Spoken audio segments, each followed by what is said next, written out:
방송에서 제공하는 투자 정보는 투자 판단에 대한 조언입니다. 방송에서 제공하는 주식의 가치, 가격 상승 및 가격 하락에 대해서는 방송사에서 보장하지 않습니다.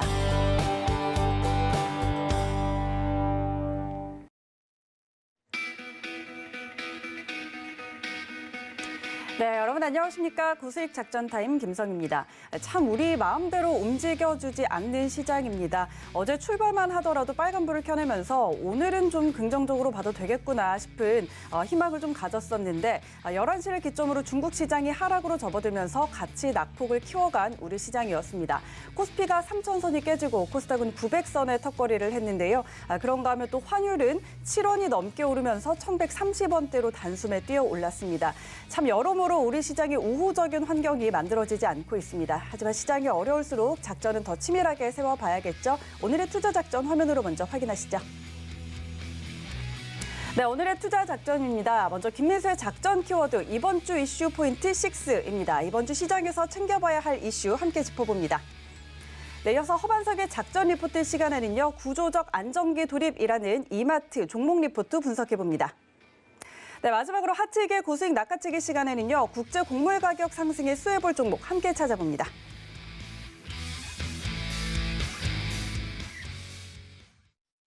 네, 이렇게 어려운 장 안에서 저희가 함께 작전 세워드리도록 하겠습니다. 먼저 지금 국내외 시장에서 가장 핫한 이슈를 키워드로 알아보고 투자 작전 세워보는 김민수의 작전 키워드 시간입니다. 레몬리서치 김민수 대표와 함께합니다. 대표님 안녕하십니까? 네, 안녕하십니까? 네, 반갑습니다. 자, 오늘 함께할 키워드 화면으로 먼저 만나보도록 하겠습니다.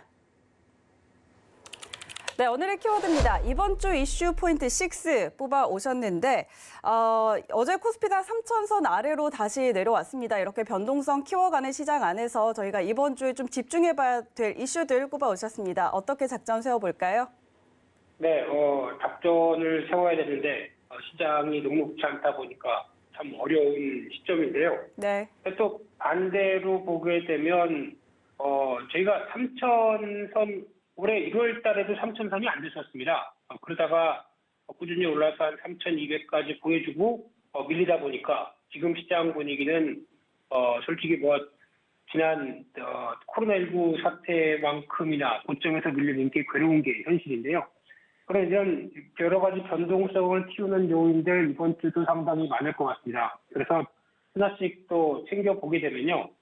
일단 이번 주에는 시장에서 또 가장 주목해서 볼 흐름이 어떤 1조 9천억 달러 정도의 미국의 경기부양책이 하원을 통과를 할 걸로 보여지고 있고요. 그러면 하원에서 상원 갔다가 다시 조정돼서 하원으로 내려와서 통과가 됐기 때문에 바로 대통령의 사인만 남았다라고 하게 되면 아마 거의 이번 주 중에 통과가 될 걸로 보여지고 있고 본격적인 현금 지급안은 3월 14일부터 다음 주죠. 이어질 걸로 보여지고 있는데 그런데 지금 보통의 경우 저희가 일반적으로 알려진 상식으로 보게 되면은 어떤 한 국가가 경기부양책을 강화시킨다는 얘기는 재정 정책이 퍼지고요. 그러면은 그만큼 돈을 많이 풉니다. 그러면 국가 부채도 늘어나겠죠. 그러면 해당 통화는 약세로 가야 됩니다. 근데 지금은 전혀 반대로 나오고 있죠. 미국은 달러화가 벌써 인덱스 기준으로 92.5 정도, 92대 중반대까지 올라가는 특이한 현상을 보이고 있습니다. 이렇다는 얘기는 아무래도 미국을 좀 더 확실하게 챙기겠다는 분위기, 쉽게 얘기하면은 다른 국가보다는 미국이 좀 더 백신의 접종 속도가 빠르고요. 이로 인해서 나올 수 있는 인플레이션에 대한 여러 가지 분위기가 좀 더 강화될 것이다. 라는 쪽이다 보니까 미국의 금리도 올라가고 달러화도 강한 흐름들이 보여지는 게 지금 의외에 저희가 알고 있는 상식과는 좀 반대되는 측면들이 높다는 데 주목을 해야 될 것 같고요. 그래서 어떻게 하겠습니까? 벌어진 입장고, 또 기축통화의 입장고, 또 가장 시장에서 크게 바라보고 있는 국가이다 보니까 이루어지는 현상에 대해서 맞춰가야 되겠죠. 그러다 보니까 또 10년물 국채 금리도 지금 기준으로는 1.6대까지 올라오는 상황들이 나오고 있는데 여기다가 또 이제 기름을 부을 수 있는 상황들이 이번 주에도 어제부터 속속 들여서 국채의 입찰이 이어지고 있는데 지금 같은 경우 또 가장 또 대표적인 10년물 국채가 3월 10일 내일이죠. 좀 380억 달러가 발행이 되는데 지금 시각으로 보게 되면 이게 인기가 좋아서 충분히 입찰을 해서 소화를 하게 되면 모르겠는데 만약에 어떤 충분한 입찰이 나오지 않는다라고 하게 되면 또 금리를 올리는 명분이 되겠죠. 실제 금리가 올라가는 명분이 되겠죠. 그러다 보니까 이런 부분들도 한번 챙겨봐야 되겠다는 관점들인데 여전히 시장에서는 인플레이션에 대한 흐름들이 계속 가속화되고 있구나라는 쪽에 대한 분위기를 얼만큼 잠재울 수 있을지가 가장 큰 관건이 아닐까 싶기 때문에 일단 이런 여러 가지 변수들 또 특히 다음 주까지 예정된 3월 17일, 18일 날에 FOMC 회의까지도 연장돼서 봐야 될 부분이 아닌가 생각되고 있는데 일단 체크해야 되겠죠. 그런 상황 속에서 또 오늘부터는 SK 바이오사이언스의 공모 청약이 들어갑니다. 어제 보다 보니까 예탁금이 다시 큰 폭으로 늘어났는데 이게 시장에서 직접적인 매수로 대응할 부분보다는 SK 바이오사이언스에 대한 청약을 꿈꾸고 자금이 늘어나지 않나라는 생각은 들고 있는데요. 그러다 보니까 이제 공모 가격이 한 6만 5천 원대를 결정했죠. 상단부입니다. 그래서 아마 한 10만 원 이상은 충분히 갈 것이다. 라는 쪽에서 만약에 따상까지 나오면은 한 주당 10만 원은 예약된 게 아니냐라는 분위기인데, 일단 공모, 수요 예측을 통해서 나왔던, 경쟁률을 보게 되면 벌써 1200대 1이 훨씬 넘어가죠. 과거에 SK 바이오팜보다도 훨씬 더 높은 수준입니다. 그러다 보니까 열기가 뜨겁지 않을까로 반영을 하고 있는데 아마 지금 동향을 보게 되면 SK 바이오사이언스 수준은 SK 바이오팜 수준은 넘을 수 있겠다라고 살짝 보고는 있지만 워낙 또 시장 분위기가 불투명하다 보니까 그때 보여줬던 상승 탄력과는 또 다를 수도 있겠다는 점은 염두를 하셨으면 좋겠고요. 그래서 참여는 하시되 관심이 있으시면 참여는 하시되 제가 보기에는 폭을 너무 크게 잡지는 말고 짧게 나오는 게 좋지 않을까라는 생각도 살짝 들고 있고요. 특히 바이오주는 지금 시장에 안 맞습니다. 성장주의 관점 쪽에서 지금 성장주를 바라보는 시각들이 그렇게 썩 좋지 못하죠. 그렇기 때문에 이 점을 염두하셨으면 좋겠고요. 또 세 번째는 지금 이번 주에 물가지수가 상당히 많이 발표됩니다. 3월 10일 날 미국의 2월 소비자 물가지수 그리고 또 중국의 2월 소비자 생산자 물가지수가 모두 다 발표될 예정인데 지금 같은 인플레이션에 대해서 많이 사람들이 신경을 쓸 때는 물가 수준 상당히 중요하겠죠. 특히 물가 수준이 상당히 좀 강하게 나온다. 생각보다 좀 빠른 인플레이션을 반영을 한다라고 하게 되면 또 금리는 이를 반영하면서 올라갈 거고요. 그에 따라서 지금 연준이 가만히 있는데 연준이 변화가 될 가능성이 좀 높지 않을까라는 또 우려감도 작용하겠죠. 그러다 보니까 또 내일 이어질 여러 가지 글로벌 중국과 미국의 대표 주자의 물가지수 흐름들, 특히 소비자 물가지수가 중요하겠죠. 이쪽의 동향들을 지켜보시되 중국은 1월 달에 소비자 물가지수가 크게 안정됐습니다. 쉽게 말씀드리면 밀렸죠. 이랬던 이유는 돈육 가격, 돼지고기 가격이 하락하면서 나오는 변화가 어느 정도 반영됐다라고 하게 되면 이런 부분들이 그나마 한숨을 돌릴 수 있어도 2월 달에 또 빨라진다. 부담은 있겠죠. 그렇기 때문에 이런 또 흐름을 체크해야 될 것 같고요. 세 번째로는 IPO 관련된 얘기인데요. 내일 드디어 로블록스라고 하는 게임 회사죠. 어떤 저희가 보통 얘기하고는 메타버스의 끝판왕이다라고 하는 게임 회사가 지금 상장이 되다 보니까 그에 따라서 나올 수 있는 변화도 체크를 해야 되는데 아직 실적을 보게 되면 적자입니다. 그러다 보니까 적자인 기업이 상장한다고 했을 때 과거 같은 경우는 단순하게 폭발적인 매출 성장과 그리고 그에 따른 이용자가 젊은이라고 하면 좀 그렇죠. 아이들부터 젊은 층들이 좋아하는 인기 게임이다라고 하면 어떤 멀티플을 좀 많이 줄 수 있었는데 지금 또 분위기는 그게 아니죠. 그러다 보니까 IPO가 된 이후에 여러 가지 변화들은 챙겨보긴 하겠는데 만약에 이 부분이 시장에서 부각을 많이 받았다라고 하게 되면 또 메타버스 관련된 종목은 그 다음 날 3월 11일이겠죠. 이쪽의 시장에서 또 강한 변화가 나오지 않을까라는 쪽도 눈여겨볼 수 있을 것 같고요. 그 밖에 또 쿠팡도 3월 11일 날 IPO가 예정돼 있습니다. 그러다 보니까 이와 관련돼서 또 한 30달러대 정도로 나오지 않을까로 보여지고 있는데 또 흥행한다. 쿠팡 거래들을 또 그 다음날 영향을 끼치겠죠. 그래서 지금은 당장 IPO와 함께 이어지는 또 테마주의 동향들도 같이 볼 필요가 있겠다라는 쪽도 눈여겨봐야 될 것 같고요. 또 게다가 이번 주는 목요일 날이 한국의 선물 옵션 동시 만기일입니다. 또 이런 변화가 나오다 보니까 이 선물 옵션 동시 만기일에서 나오는 부분들은 항상 또 변동성이죠. 아마 내일부터 한 수요일부터 이런 영향권이 나오지 않을까라는 생각이 들고 있기 때문에 이에 따른 변화가 시장에 어떻게 미치는지, 특히 지금 기존은 과거보다는 베이시스가 많이 축소가 됐습니다. 선물과 현물 차이가 축소가 됐기 때문에 반대로 보게 되면은 선물 매도, 현물 매수, 프로그램 매수가 나올 수 있는 환경이 아닐까라는 생각도 들고 있는데, 이런 부분들이 오히려 시장의 충격을 좀 흡수를 할 수 있는지는 잘 모르겠습니다. 그냥 이런 가능성만 생각해보고 시장의 변화를 챙겨봐야 될 것 같고요.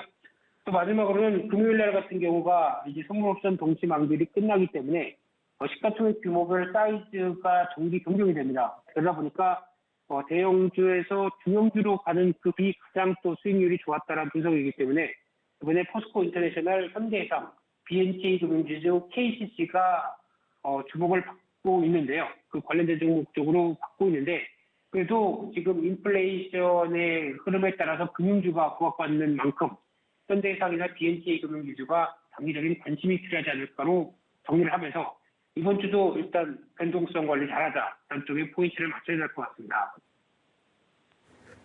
네, 이번 주에도 이렇게 중요한 이슈들 많이 앞두고 있습니다. 꼭 체크해 보시고요. 역시 이번 주도 변동성 관리 잘하자라는 이야기까지 전해주셨습니다. 자, 그렇다면 두 번째로 다뤄볼 키워드 함께 확인하시죠.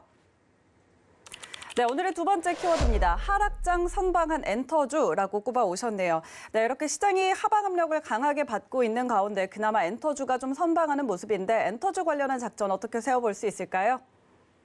네, 엔터주 최근에 시장 대비해서 강했습니다. 근데 그렇다는 얘기는, 물론 어제 시장에서는 흔들리다 보니까 차익 매물도 나오긴 했는데, 여기서 봐야 될 부분들이 단기적으로는 혹시 시장이 흔들릴 때는 또 영향을 받겠지만은, 어떻게 보면은 지금 단기적으로 시장에서 낙폭이 좀 컸던 종목군은 아닙니다. 그러다 보니까 약간 어정쩡한 상태죠. 그럼에도 불구하고 엔터주가 가지고 있는 또 여러 가지 시장 대비한 좀 재부각에 대한 얘기들을 한 번쯤 정리할 필요가 있을 것 같아서 말씀을 드려야 될 것 같고요. 그러다 보니까 그 시장 대비 강한 엔터주의 첫 번째 배경은 카카오 엔터테인먼트였습니다. 이쪽이 공식 출범이 3월 4일 날 이어지기 시작했죠. 그러다 보니까 카카오 페이지와 카카오 앱이 합병이 됐는데 왜 이 부분이 중요하냐라고 하게 되면 이 지적 재산권을 갖고 있는, 즉 웹툰이나 웹소설 같은 이런 지적 재산권을 충분히 활용해서 어떤 음악이나 영상, 디지털 공연 이런 쪽으로 콘텐츠를 기획하고 제작할 수 있는 흐름이 과거와는 다른 회사의 분위기가 아니라 한 회사로 합쳐졌기 때문에 오히려 좀 더 빨라질 수 있다라고 보여지고 있는데, 이런 변화가 가셔야 된다고 하게 되면 아마 하반기에는 이런 어떤 실적과도 연결될 수 있는 여러 가지 변화가 많이 나오지 않을까 하고 기대를 하고 있고요. 두 번째로는 한알령 해제 기대감입니다. 말 그대로 그냥 계속 나오는 얘기죠. 지금 풀리지 않는 미스터리 중에 하나가 시진핑 주석 언제 와? 이런 분위기와 함께 그럼 한알령 진짜 해제돼? 이런 분위기인데, 최근에 나오는 동향을 보게 되면은 그래도 미중 간의 갈등이 계속되면서 주변국한테는 우호 관계로 나올 만한 뉴스나 현상들이 좀 보이고 있죠. 그런 쪽에서 영화 관련된 쪽도 캔맨이라고 하는데 고양이 남자인가요? 네, 엑소의 세훈이 주연을 하면서 찍기는 2016년도에 다 찍었습니다. 4년 동안 거의 그냥 묻혀져 있던 먼지 쌓이면서 필름 그대로 묻혀져 있던 상황 속에서 중국 내 개봉을 앞두고 있다는 얘기는 그 사이에 무슨 일이 있었는지 모르겠지만 이런 변화가 지금 나오고 있다는 쪽에서 또 승리호도 중국의 극장에서 개봉을 할 걸로 논의가 되고 있죠.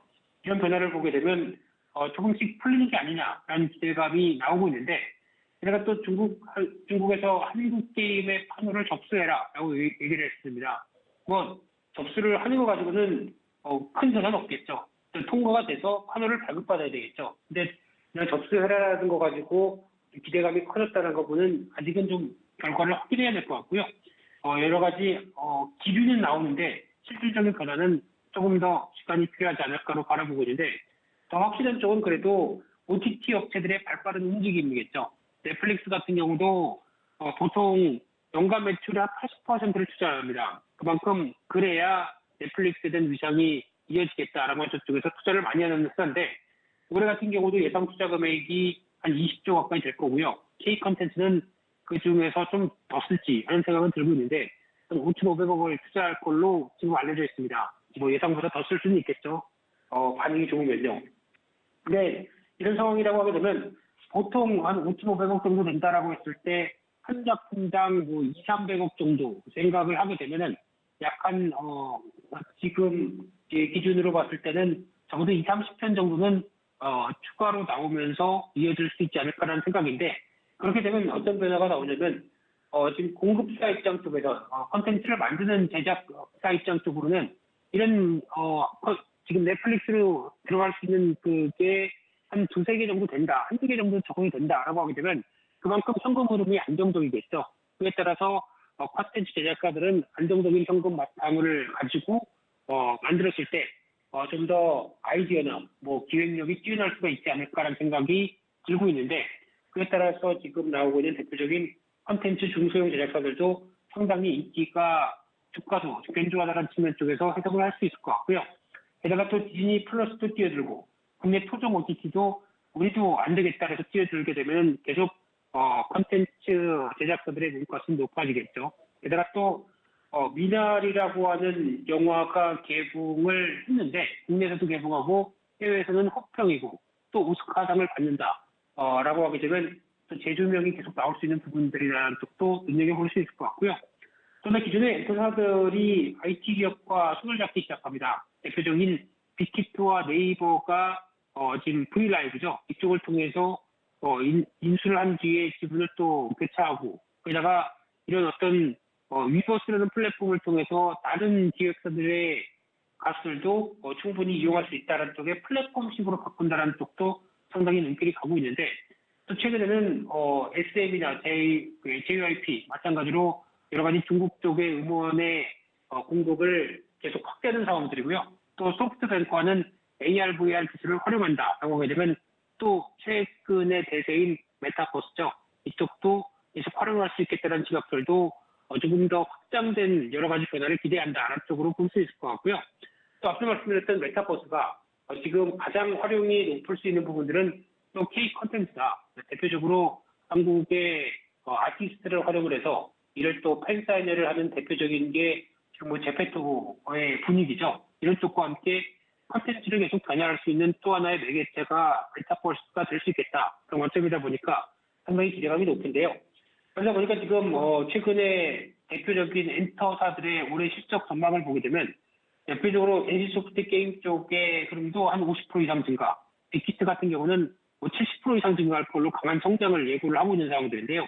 그러다 보니까 기존에 좀 고밸류다라는 측면들을 계속 밸류를 낮출 수 있는 측면들이 높다라고 하게 되면 주가도 이제 서서히 이에 따른 반응이 나오지 않을까로 바라봐야 될 것 같고요. 컨텐츠나 관련된 대표 주자들도 오히려 J 컨텐츠리 같은 경우가 요즘 주가가 또 상당히 강하죠. 이런 쪽에서 그동안 영화관 때문에 좀 힘들었던 부분들이 스튜디오를 설립하면서 나오는 여러 가지 변화는 긍정적이다라는 관점들이 높고요. 하지만 CGV 같은 경우는 좀 아직까지 아직 고생의 문이 끝나지는 않은 것 같습니다. 내년 같은 경우 가야 턴어라운드가 나올 걸로 보이고 있는데 특히 이제 중국이나 베트남 쪽에 진출했던 영화관도 변화가 어떻게 되는지도 좀 체크를 해봐야 될 부분들인데 특히 영화관 같은 경우는 관객 수도 물론 중요하겠지만 또 배급되는 영화도 중요하겠죠. 이 두 가지가 다 맞물려야 좀 더 관객 수도 늘어나고 영화관은 정상화가 될 수 있겠다라고 하게 되면 약간 시간은 좀 걸리지 않을까로 바라봐야 될 것 같고요. 그런 쪽으로 봤을 때 일단 지금은 앞으로 성과에 대한 기대감 때문에 주가가 움직이는 측면들도 좋고 이에 따라서 확실하게 실적이 턴어라운드하는 기조가 보여진다라고 했을 때 주가는 탄력을 받을 가능성이 높기 때문에 그런 점을 염두를 해두고 전략을 짜는 게 좋겠다라고 말씀드리고 싶습니다.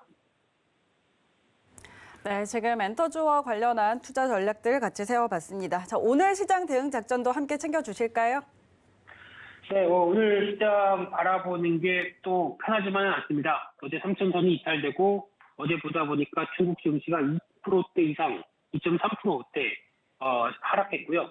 그러다 보니까 양회 이후에 나오는 중국의 모멘텀 상실과 함께 나오는 변화다라는 쪽으로 볼 수 있는데 그와 함께 또 환율도 급등하죠. 올해 지금 오늘자 기준으로 보게 되면 또 1,140원이 넘어갈 것 같습니다. 달러가 벌써 92대 중반까지 올라오다 보니까 원화는 또 빠르게 이를 반영할 걸로 보이고 있고요. 그러면 솔직히 기대 국면들이 없죠. 거기다가 또 어제 한국물 ETF를 보게 되면 2%대 이상을 하락했기 때문에 오늘 또 아침부터 시장에서는 매물이 좀 빠르게 나올 것이다라는 관점들이 이어지다 보니까 오늘 장은 좀 우울하게 시작할 것 같고요. 게다가 또 금리가 상승한다라고 하게 되면 그에 따른 또 가장 대표적인 신흥국 쪽에서는 또 자금 유출에 대한 부담감이 높을 수밖에 없습니다. 이런 여러 가지 흐름으로 보게 되면 지금부터는 일단 시장은 또 추가 하락한다는 명제 하에 어떤 전략을 짜야 될 것 같은데 그런 쪽에서 그러면 추가 하락하는데 하락에 대한 강도라든가 또 이를 충분히 하락하게 되면 변할 수 있는 소지들도 챙겨가야 되는데 아직 이런 쪽을 보기에는 수급 등이나 여러 가지 흐름을 봤을 때 약간 아직은 더 하락을 좀 기다려야 되지 않을까라는 관점들이고요. 그래서 지금 추가적인 지수가 하락했었을 때 내외자가 충분히 이를 견딜 수 있을지 그런 거 체크해야 될 것 같고요. 게다가 또 시장은 과거에 또 동시다발적으로 움직이는 측면들이 아니라 경기 민감주와 관련된 또 금융부터 중화학 공업, 중화학 어떤 장치 산업 쪽이 조금 더 우위한 모습을 보이고 있기 때문에 이런 쪽에 대한 시각을 챙기는 것도 더 중요하지 않을까 싶은데 가장 중요한 것은 최근에 나오는 변동성과 시장을 잘 견디느냐가 가장 큰 핵심일 것 같습니다. 그래서 이 부분을 어느 정도 레버리지를 키우는 부분들은 당연히 축소를 시켜야 될 것 같고요. 그에 따라서 잘 견디면서 혹시나 낙폭이 커졌다라고 하게 되면 당연히 저점 매수도 가능하겠지만 이런 부분보다 지금은 내계좌를 잘 관리하는 게 더 중요하지 않을까라는 쪽에 포커스를 맞춰야 될 것 같습니다. 네, 어쨌든 오늘 시장도 좀 변동성에 대비를 하고 또 내 계좌를 잘 관리하자라는 이야기까지 해주셨습니다. 네, 지금까지 랩몬 리서치 김민수 대표와 함께했습니다. 대표님 고맙습니다. 네, 감사합니다.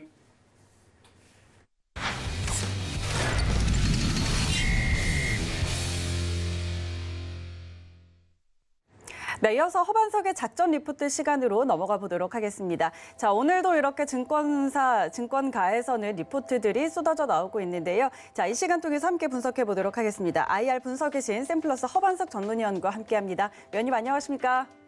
네, 안녕하세요. 네, 반갑습니다. 자, 오늘 준비해 주신 리포트부터 함께 확인해 보도록 하겠습니다. 네, 오늘의 종목 리포트 구조적 안정기 돌입이라는 제목의 이마트 종목 리포트 가지고 나오셨습니다. 자, 어제는 식품 유통 업종 리포트를 시작으로 이번 주는 좀 이쪽으로 들여다볼 텐데요. 자, 바로 한번 이야기 들어보도록 하죠. 네, 오늘 제가 가지고 나온 리포트는 3월 5일자 따끈따끈한 리포트인데요. 하나투자증권의 이마트입니다. 이마트의 최신 보고서인데요. 제가 어제 음식료 유통업종에 대한 스몰캡 리포트를 함께 살펴봤고요. 오늘은 그중에 이마트인데요. 이마트는 지난 12월 24일 제가 21년도 올해 꼭 챙겨보아야 할 기업이다라고 말씀을 드리면서 이마트, CJ제일제당, 네이버, 카카오를 찍어드리면서 그중에 한 기업입니다. 구조적 안정기 돌입이라는 제목의 리포트, 어떠한 의미와 내용이 담겨 있는지 함께 자세히 살펴보도록 하겠습니다. 1분기 실적 호조에 대한 이야기를 말씀을 하시면서 목표 주가는 22만 원 이야기를 하고 있습니다. 4분기 실적도 긍정적이었다라는 이야기를 하면서 5가지 정도의 포인트, 꼭지를 찝고 있는데요. 첫 번째로 설 연휴 기점으로 한 빠른 오프라인 회복세를 이야기를 하고 있고요.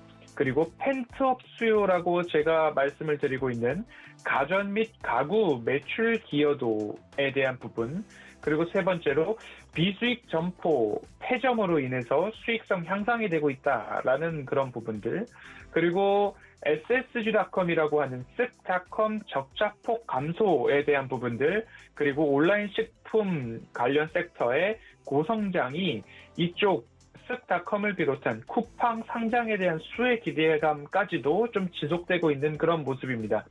5번째로 자회사 편입 효과에 따른 이익 기여도에 대한 부분인데요.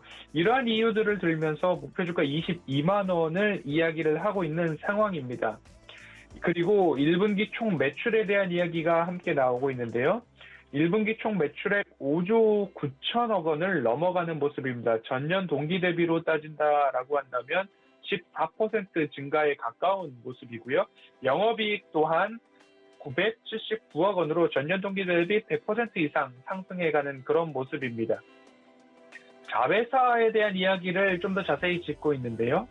조선호텔 오픈 일정에 대한 부분들이 있습니다. 그리고 이제 호텔과 카지노 이런 부분들에 있어서 매출이 나오지 않고 있다가 포스트 코로나를 준비하고 백신의 공급 그리고 외부 활동 증가 이런 부분에 따라서 비용만 들어가고 있던 분야죠. 호텔 관련된 업종은. 그런데 이제 그 비용이 어느 정도 부담스럽지 않은 구간으로 이제 호텔 업종 같은 경우에는 조금 되살아나고 있는 모습이고요. 국내 여행업계도 함께 동반 상승해주고 있는 모습인데 중부에 있는 조선호텔 앞을 좀 지나다 보면 안에서 식사를 하거나 주차장의 주차 대수나 그리고 헬스장에서 운동을 하는 모습들을 종종 보게 되는 그런 모습이고요. 최근에 제가 휴가를 다녀오면서 제주도에 있는 여러 중문단지에 있는 호텔들을 보았을 때에도 풀부킹이다 이런 이야기들이 많이 나오고 있었던 모습이었습니다. 그렇기 때문에 이제 이마트 같은 경우에도 조선호텔 관련된 업종에서도 이제 영업이익이 매출이 다시 올라와주는 상승해주는 그런 모습들을 보이지 않을까라는 그런 모습들을 기대해 볼 만하다라는 부분으로 익히고 있습니다.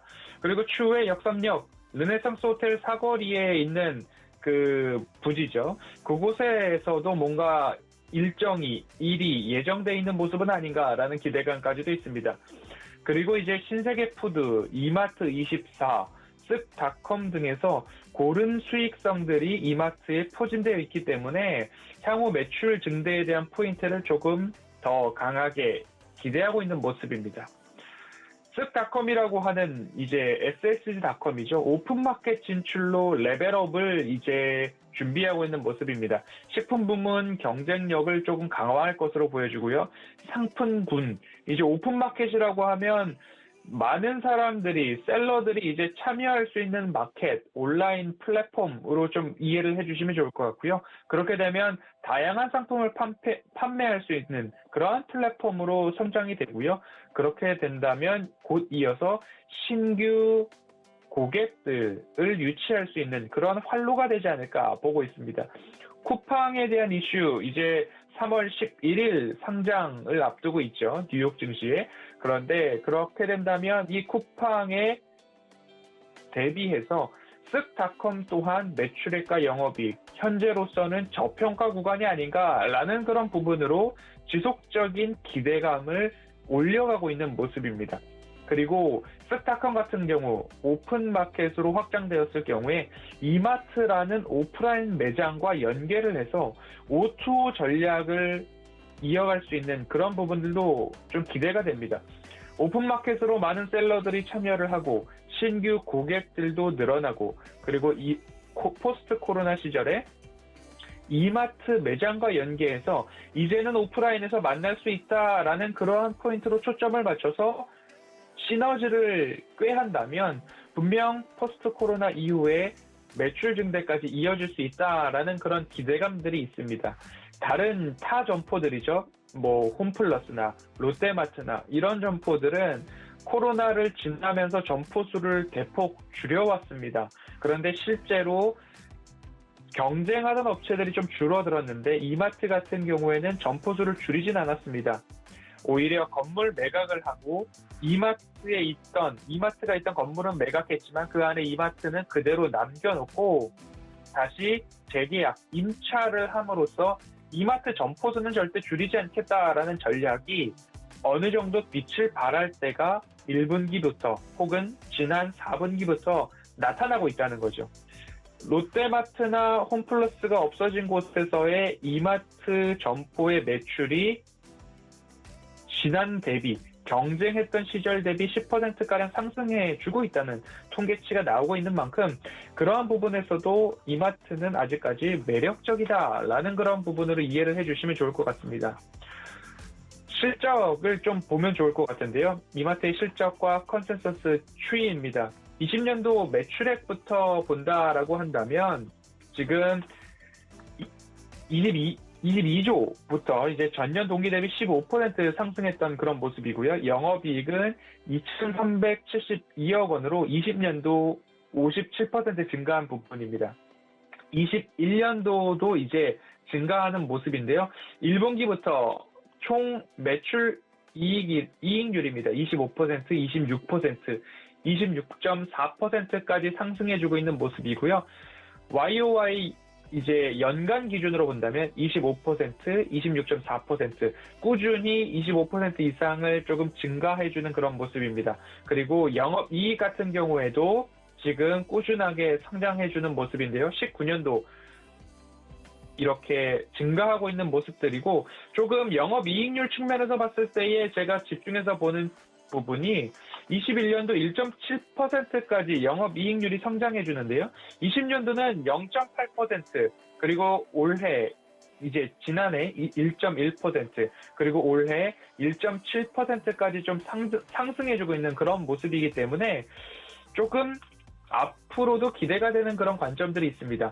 이어서 제가 말미에 기술적 분석을 함께 해드리고 있잖아요. 그런 부분까지도 참고해 보신다면 아직도 매력적인 구간이다라는 말씀을 결론적으로 드리고 싶은데요. 대형마트에서의 구매 건수와 구매 단가가 증가하고 있다라는 그런 부분으로 좀 이 그래프를 읽어보시면 좋겠습니다. 구매 단가 측면에서는 상승해주고 있는 모습들이 뚜렷하거든요.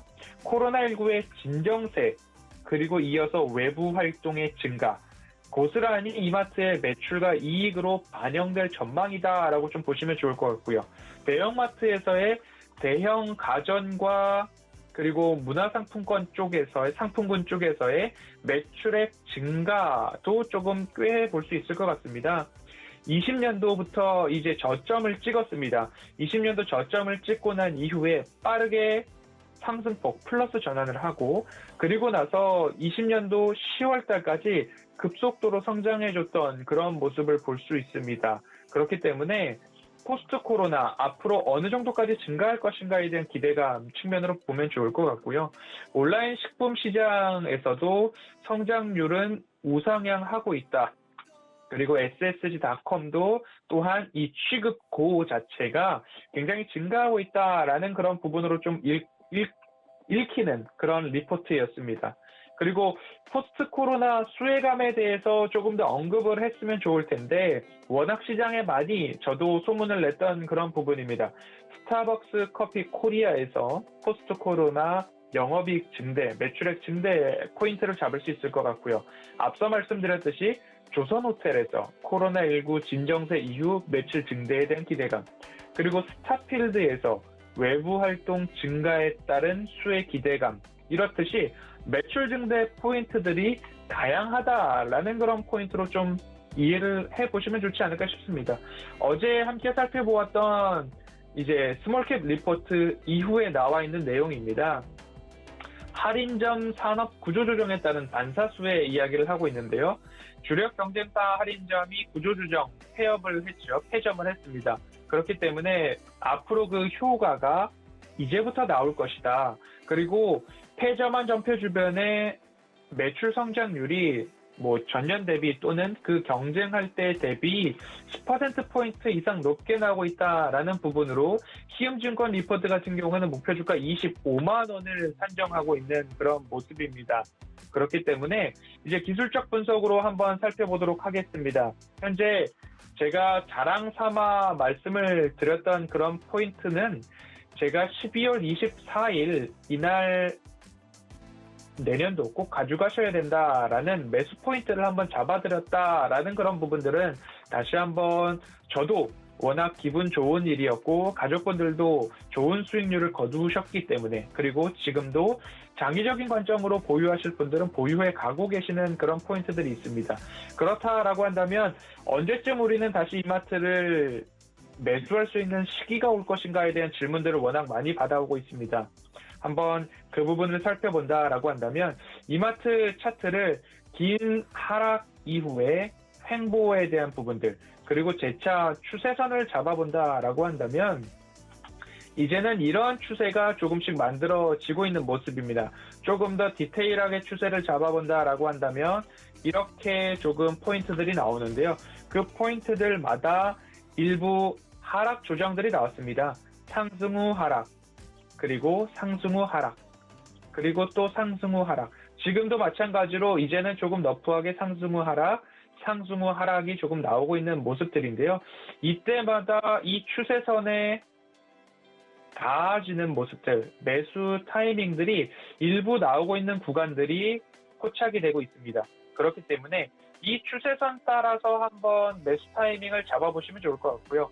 지금처럼 이제 시장이 함께 지수 조정이 나올 때 그때에도 매수 포인트가 다시 한번 나올 것으로 보이는데요. 각 리포트마다 목표 주가를 22만 원 그리고 25만 원 이렇게 산정하고 있는 그런 부분들은 1년 또는 2년 장기적인 매출액과 영업이익을 따졌을 때에 나오는 목표 주가지 당장에 나는 19만 원 언저리에서 25만 원까지 들고 가겠다라고 덥석 매수를 하셨다가는 일부 이제 차트상 분석을 해보면 횡보하는 기간들이 분명히 있었다라는 그런 부분들을 꼭 참고를 하셔서 지금 정부점 권역에서 19만 원, 18만 원 위에서는 일부 횡보 기간들이 나올 수도 있다라는 그런 점들을 참고해 주시면 좋을 것 같아요. 20년도 1분기 잠정 실적에 대한 부분들 그리고 2분기까지도 실적의 성장성들이 확인되면서 점진적 우상향 지금 이 추세선의 각도만큼 일부 이제는 완만하게 상승해주는 추세가 나타날 수 있다라는 그런 부분들을 참고하셔서 이제 차트상 저위험 구간인가 그리고 숫자상 영업이익과 매출액이 증가하는 포인트들은 여러 리포트들을 통해서 확인을 했습니다. 그리고 포스트 코로나 수혜가 어디서 나오는가 외부 활동 증가에 따라서 스타벅스에서 그리고 호텔에서 그리고 스타필드에서 타 점포는 폐점을 했지만 폐점을 하지 않고 그 비용을 감당하면서 이겨낸 이마트에서 곳곳에서 이제 매출이 증가될 것으로 확인이 되었고요. 이 미래를 이끌 가시적 모멘텀은 즉 포스트 코로나를 준비해 온 기업이다라고 좀 인식이 될 것 같습니다. 그렇기 때문에 너무 급하게 들어가지는 마시고 조정이 나오더라도 이 추세 하단부에서 접근을 해보는 그럴 담력이 있는 기업 접근해 볼 만한 기업이다라고 말씀을 드리면서 정리를 하고 싶은데요.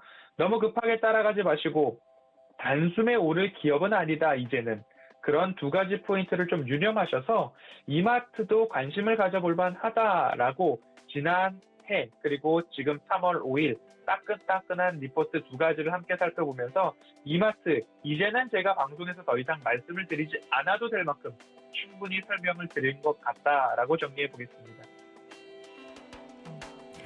네, 오늘 이마트 종목 리포트 함께 분석해봤습니다. 자, 이와 함께 또 어떤 구간을 우리가 매수의 기회로 삼아봐야 할지 분석을 해주셨는데요. 지금 상승과 조정을 반복하면서 좀 완만하게 상승 추세를 그려가고 있는 상황입니다. 좀 이 추세 하단부에서 좀 안전하게 들어간다면 좀 길게 진득하니 끌고 갈 만한 종목이다라고 설명을 해주셨으니까 같이 참고해 보시면 좋을 것 같습니다. 허만석 전문위원 여기서 보내드리도록 할게요. 위원님 고맙습니다.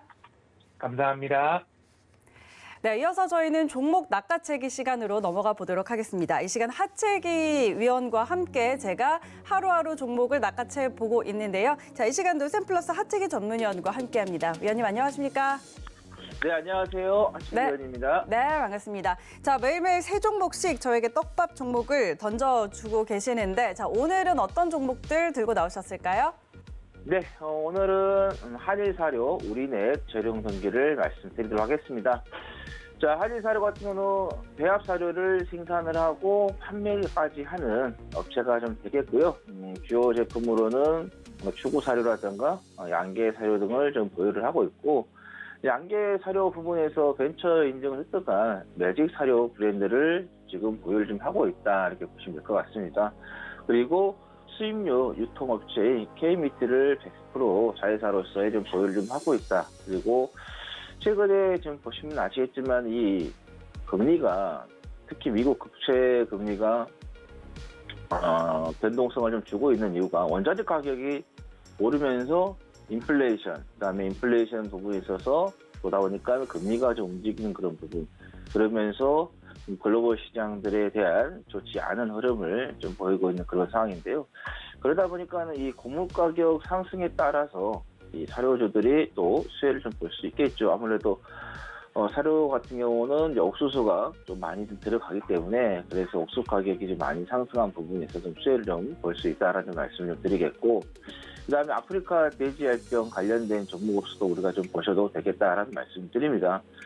간혹 가다가 아프리카 돼지열병이 좀 발생하고 있는 그런 상황인데 이게 완전히 잡히지는 않는 것 같습니다. 그래서 한 번씩 발생했을 때 이제 부각이 될 수 있다는 말씀드리겠고, 그다음에 조류독감도 작년에 계속해서 좀 나왔는데 올해는 조금 나오지 않는 그런 부분인데 이 조류독감도 완전히 잡힌 건 아니기 때문에 또 가끔씩 또 발생했을 때 우리가 또 수혜로서 보시면 될 것 같다는 말씀드리겠고, 그다음 미중 간의 갈등이죠.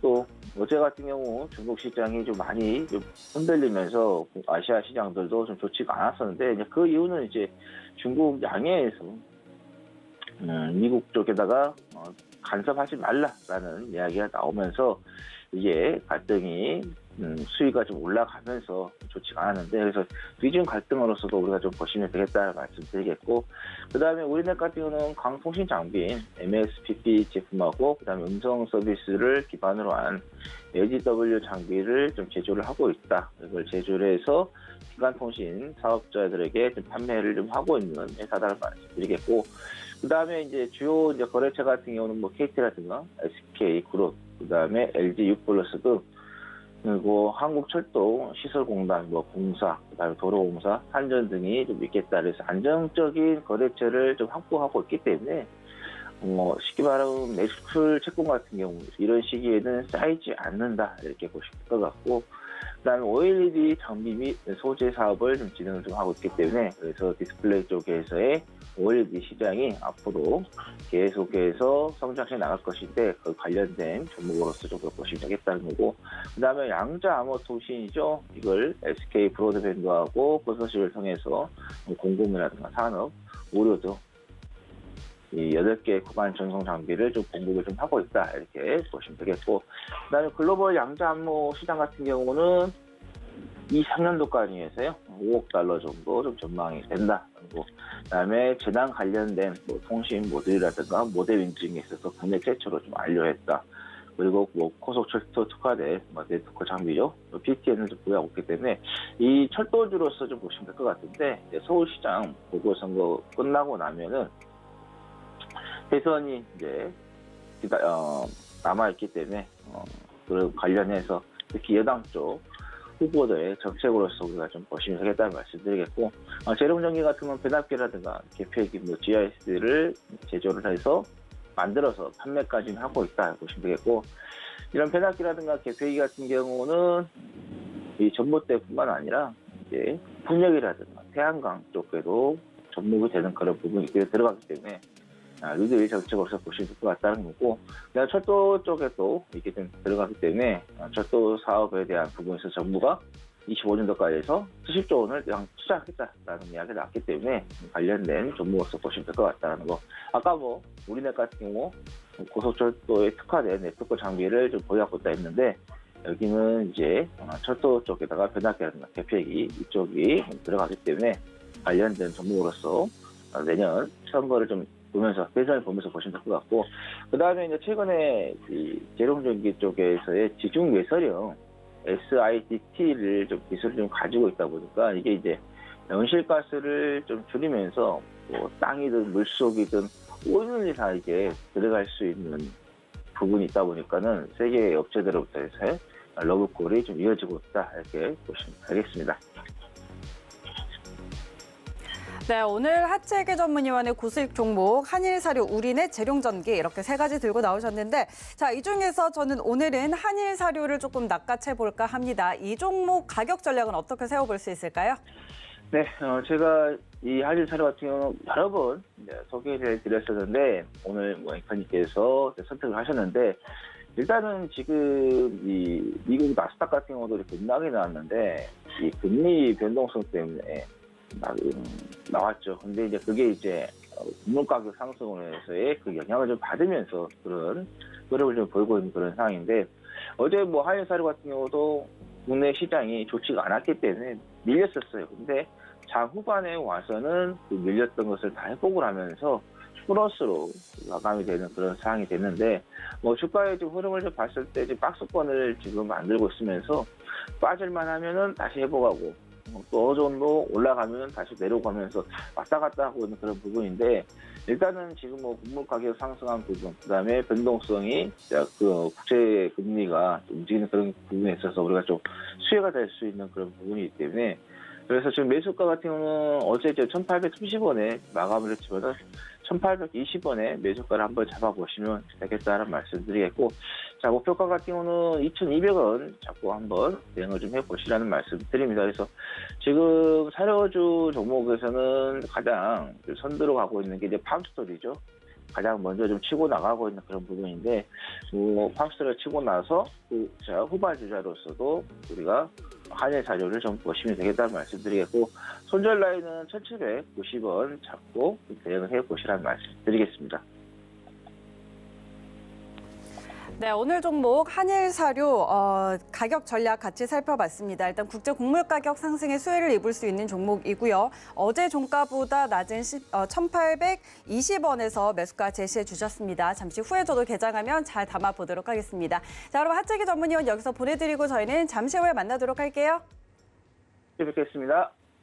네, 자 이렇게 저희 오늘도 작전 잘 세워봤습니다. 종목까지 함께 잘 들여다봤는데요. 이제 잠시 후에 실전 매매로 들어가 봐야 될 것 같습니다. 오늘 고수익 작전 타임 여기까지고요. 저희는 잠시 후에 순간포착 매매 시그널로 돌아오겠습니다. 고맙습니다.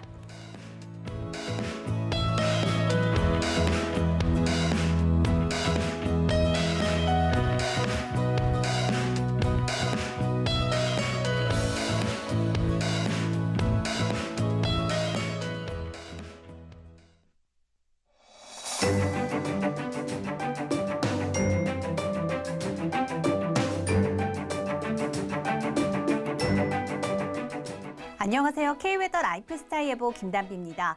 오늘 아침 서쪽 내륙 지역을 중심으로 가시거리 1km 미만의 안개가 낀 곳이 있습니다. 특히 강이나 호수 근처에는 국지적으로 짙은 안개가 끼는 곳이 있겠는데요.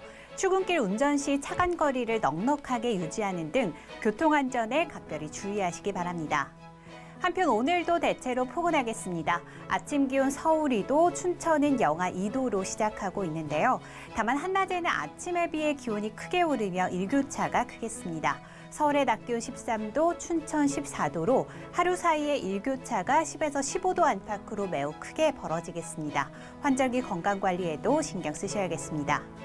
현재 위성 영상 보시면 전국에 대체로 구름 많은 가운데 경기 남부와 강원 동해안을 제외한 강원도, 충남과 전북 내륙을 중심으로는 안개가 낀 곳이 있습니다. 오늘은 서해상에 위치한 고기압의 영향을 받아 전국이 구름 많다가 차차 맑아지겠고요.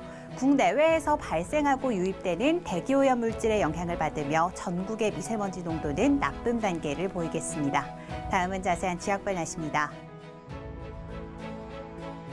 중부지방의 아침 기온 인천 2도, 대전 4도를 보이고 있고요. 낮 기온은 인천 10도, 대전 14도로 일교차가 크겠습니다. 동해안 강릉은 아침 기온 1도에서 시작해 한낮에는 14도까지 오르겠고요. 속초의 낮 기온은 13도가 예상됩니다. 남부지방의 아침 기온 광주 6도, 대구 1도로 시작하고 있고요. 낮 기온은 광주와 대구 15도로 포근하겠습니다. 바다의 물결은 전해상에서 비교적 잔잔하게 일겠습니다. 당분간 포근한 가운데 목요일 제주도와 전남에서 시작된 비는 금요일에 충청 이남으로 확대될 전망입니다. 날씨였습니다.